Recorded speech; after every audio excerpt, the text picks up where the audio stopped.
Alors, la question politique sociale, les études numéro 41, portent sur l'évolution des prix des formations financées par le CPF, le compte personnel de formation, entre 2021 et 2022. Alors, pourquoi s'y intéresser?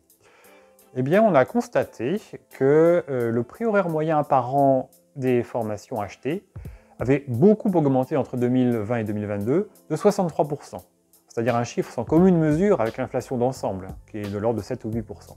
On a cherché à voir ce qu'était vraiment l'inflation et ce qu'était autre chose.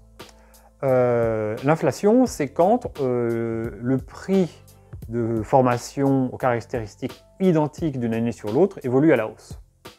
Mais il n'y a pas forcément que ça qui joue. Prenons un exemple concret sur le marché automobile. Imaginons qu'il n'y ait que des Dacia et des Porsche qui soient achetés par les consommateurs.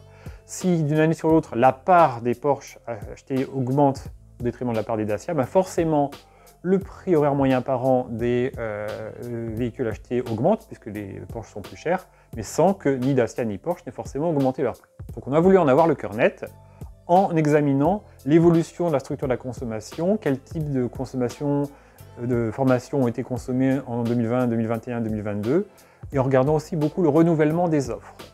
En effet, on a constaté que le renouvellement des formations achetées entre 2021 et 2022, ce taux de renouvellement était très élevé, de 65%. C'est-à-dire que 65% de la dépense en formation en 2022 portait sur des formations qui n'étaient pas consommées en 2021.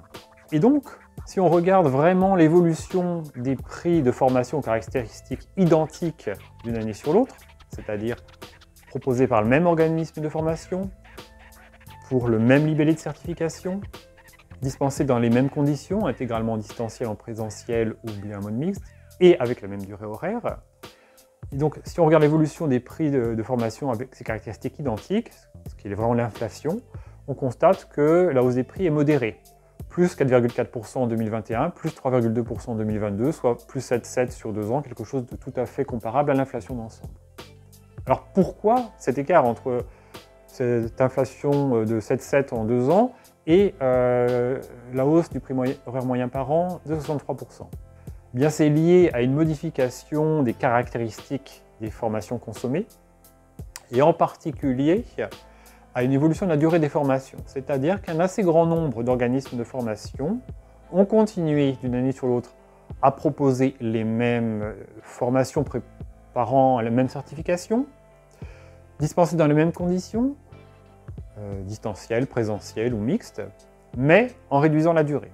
Et forcément, si une formation d'une année sur l'autre est toujours proposée à 1 500 €, mais que la première année elle dure 50 heures et la deuxième année elle n'est proposée que sur une durée de 30 heures, ça renchérit le prix horaire des formations. Et manifestement, ça explique en grande partie ce qui s'est passé et pourquoi le prix horaire moyen par an des formations a autant augmenté. Donc, pour résumer, le message de l'étude, c'est effectivement le prix horaire moyen des formations a beaucoup augmenté en 2 ans, plus 63%. Pourtant, l'inflation qui mesure vraiment la hausse du prix de formation à caractéristiques inchangées a été beaucoup plus raisonnable, seulement 7,7%, et l'écart est beaucoup dû à des tactiques d'organismes de formation qui ont réduit la durée des formations proposées sans modifier le prix total demandé, ce qui naturellement a renchéri le prix horaire. Et vous pouvez, comme d'habitude, retrouver toute l'étude sur le site politiquesocial.caissedesdépôts.fr.